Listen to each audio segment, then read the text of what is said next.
Hi, Dr. Sasse here from Sasse Surgical, and I wanted to speak a little bit about how metabolic surgery interacts with organ transplantation and when those two things come together. I was asked by a patient recently because they were being told that they were going to need an organ transplantation, in this case a kidney transplantation, but that currently they were not eligible because his BMI was too high. It was above the threshold required for the organ transplant center. And this is something that comes up with some regularity nowadays, and we have a pretty long track record of engaging with the transplant centers in this fashion. So that's really the first way that this comes up, is improving eligibility for organ transplantation. I would say if you are being told that you might need an organ transplant at some point in the future, or if your loved one is in this kind of situation, then it's really important to try to engage with a practice like ours as early as possible, because it is very likely that we can help get that person or get you to a healthier weight where you will be eligible and be successful in getting the organ transplantation and then living a longer, healthier life.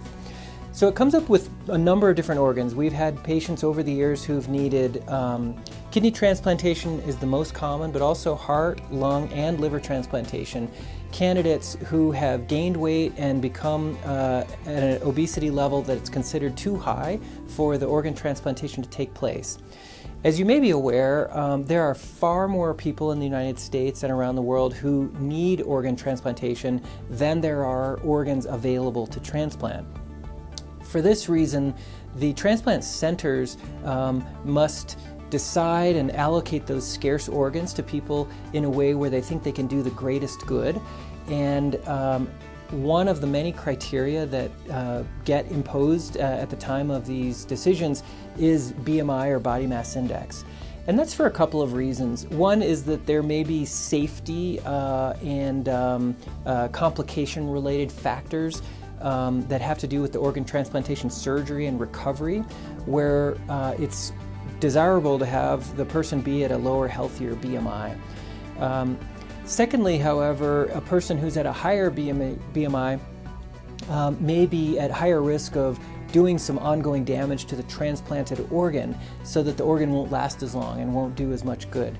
For example, if a person maintains a very high body mass index and is still battling the obesity-related complications of high blood pressure and diabetes, then they're going to be damaging the new transplanted kidney in a way that is probably not going to achieve the best results and have the most durable kidney transplantation. And so for that reason, sometimes people will come seek our advice when their BMI is over 35 or over 40, and they otherwise would qualify for an organ transplantation. In most cases, we can safely investigate their health status and have clearance for surgery to proceed and safely get through the procedure, which in most cases today is sleeve gastrectomy. And in all the cases that we've been involved in, that person was able to lose sufficient weight to get below the criteria to be eligible for organ transplantation, and then was able to successfully go through organ transplantation and then have a much improved quality of life and add years to their life. So that's been a very effective strategy that kind of involves a sort of a two-step process to have metabolic surgery, get safer and healthier, to then be able to undergo the organ transplant as needed. The other way this comes up sometimes is that a person has had an organ transplant in the past, and now they've come to see us because their weight is creeping upward. And so they're sometimes not sure if they're eligible for weight loss surgery. But in most cases they are, certainly, and nowadays we can get them through that surgery quite safely despite the immunosuppressive medications and the potential vulnerability of the transplanted organs. So we would of course want to do some pre-surgical due diligence to make sure that we can ensure the safety and success of the procedure and minimize those risks. But normally, if that body mass index has crept up high, the safest path is to proceed with metabolic surgery, which can normally be done very safely and effectively and greatly lower the risks to the person who is continuing to live with that transplanted organ, be it a heart, lung, kidney, or liver. And so those are really the two main ways that we interact with organ transplantation surgery.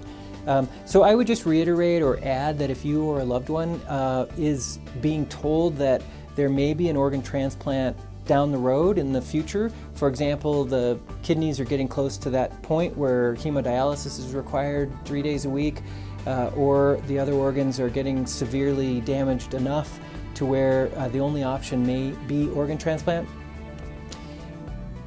Engaging with us or a center like our bariatric surgical center earlier is always better, because it may very well be the case that we can safely help you through metabolic surgery and get that body mass index down to a safe place so that when the day comes, there will not be a restriction that prohibits you or your loved one from gaining access to life-saving organ transplantation surgery. We, of course, work with other professionals related to those other specialties, be it nephrology or pulmonology, in order to provide the safest possible service, as do other centers similar to us in this fashion. And as I said, over the years, we've had quite a few people who've had successful organ transplants with our help after having metabolic surgery. All right, I hope that answers a few questions about organ transplant and metabolic surgery, and I wish you the very best of health.